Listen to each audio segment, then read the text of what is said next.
This is for every literal Sri Lankan. Harid, when you're supposed to be at a certain place at a certain time and we call you to make sure that you're on the way.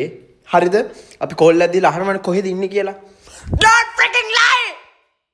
බොරු කියන්න එපා. විනාඩි 5යි විනාඩි 2යි අම්මගේ රෙද්ද. තෝ ඉන්නේ විනාඩි 45කට පස්සේ.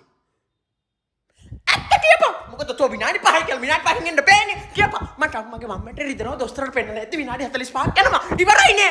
බොරු කියන්නේ මොකටද? තෝට මාරුවේ මාත් මාරුවේ. ඇත්ත කියපන්. විනාඩි 5කින් එන්න බෑ.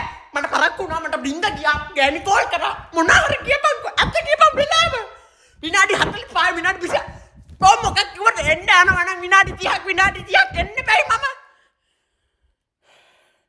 විනාඩි 5ක් කියලා විනාඩි 30ක් බලන් ඉන්නවට වඩා විනාඩි 30ක් කියලා විනාඩි 30ක් බලන් ඉන්නේ කොහොඳයි බූරුවෝ පිස්සු